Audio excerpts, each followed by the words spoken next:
So with our lovely little guy, he is going to be working on a little bit of going to his place. He did get a lovely little chew toy from home, so one that is edible and ingestible. So he right now is practicing going to his spot and relaxing. I know there can be times where our pups may find having a chew item to be a little bit more of a moment where they get more overwhelmed or vulnerable. So if your babe, again, sometimes has moments where resource guarding is difficult, remember that you'd want to start off with things that are not of immense value, but start practicing some of the exchange game that I'd mentioned previously, but also do the treat and retreat approach. So let's say, for example, Mr. T, we're going to practice how to avoid resource guarding down the road, or at times where he's had trouble, help him feel safer. So whenever your dog is enjoying something, I normally just like to leave my dogs be so they can enjoy the item. But there are times where maybe you have to get their attention. Maybe you have to ask them to drop the item to go do something else. But remember, if every time you ask them to drop something, it means the end of fun, you're going to be taking the thing, then we become confrontational and sort of not the greatest thing to have nearby when you have something of value. So one of my favorite games is while your babe is vegging and working a bit with a chew item is to go and approach and toss a little snack and then walk away. So I'm not trying to make him feel flustered. Ebba's just being a good distraction person, walking around as the puppy's practicing some skills. So right now, again, he's enjoying his snack, toss a snack, walk away. So I know we had talked about this a little bit earlier in some of the other videos, is you want to try to make your babe feel that there's value in you coming near them while they're doing something else. If your pup was really struggling with resource guarding, do reach out, because I don't want you to start at a level that's not within your babe's comfort range or understanding. And for safety reasons, you don't want to start in the wrong spot because it could create a conflict or rehearsal of the behavior moment. So right now, again, I'm going to toss a little something at him as he's enjoying his snack. So me coming nearby, I become, again, like the extra topping lady to your ice cream cone. So as he's enjoying his ice cream, for example, per se, we would then go ahead and reload his toppings as he's enjoying it.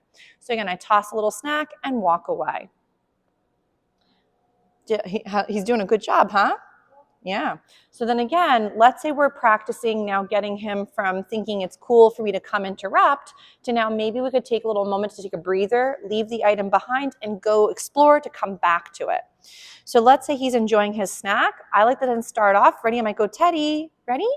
Find it, and go right into a lovely find it. If your puppy didn't take a break, don't worry. Don't, again, get flustered. Let him take his time. He will, at his own rate, be able to go check out those items and then go back to his chew thing. The reason you want to practice with things he's allowed to have first is you want your puppy to get comfortable relinquishing something they find valuable that is safe for them to have. Hey, Ebba, can you move out of the camera again? Thank you. So Ebba's being a helpful distraction person, which is great. So now let's say Mr. T is enjoying his snack. I might go, Teddy, ready? Find it, and see if we can get him to, again, take a little break from his bone to then go and check out that nice big jackpot off to the side. So this is another great way to get your puppy comfortable disengaging from something they find valuable, but without you making it too conflicted. So what I mean by that, if I just went to Mr. T and he's chewing on something and I go to reach for it or offer snacks as I go in for a reaching, he's still in the same bubble and he's still very close to the item. And as I'm approaching, I might make him feel more uncomfortable and therefore maybe create the behavior I was trying to avoid in the first place. Remember that if you were enjoying the best meal of your life and someone came to swipe it from you, you probably wouldn't feel very happy with that association or that dynamic. So again, Mr. T's doing a great job. I might go again, ready, Teddy, find it, and go into another little moment. As Mr. T goes to leave the item, you could, let's say you had to go bring him out to the restroom. He had to go do something else. Now, since you've practiced, I'm holding it because I wanted to give him a little break and show people how we can get him to disengage from something without instantly taking it from him and making him feel frazzled. Ready, Teddy? Here you go. So because a lot of folks, as they're trying to show the dog that taking something and giving it back means they're doing a nice job relinquishing it, from the dog's perspective, we're just constantly interrupting their fun moment to make it overwhelming. So remember, Abba, careful so you don't go and get too close. I don't want to scare him with your feet flying in the air. So when you're practicing with your beauty, remember working with things he's allowed to have means that he's able to practice working the let go and taking it back. So that way when he has something he's not supposed to have, he knows that letting go doesn't always have to be scary, and that going and letting go of something that he's allowed to have to go do a find it means that, again, he could let go of things he's not supposed to have with a similar skill. So we could go again. Ready, Teddy? Find it. And go into another relinquishing of the item.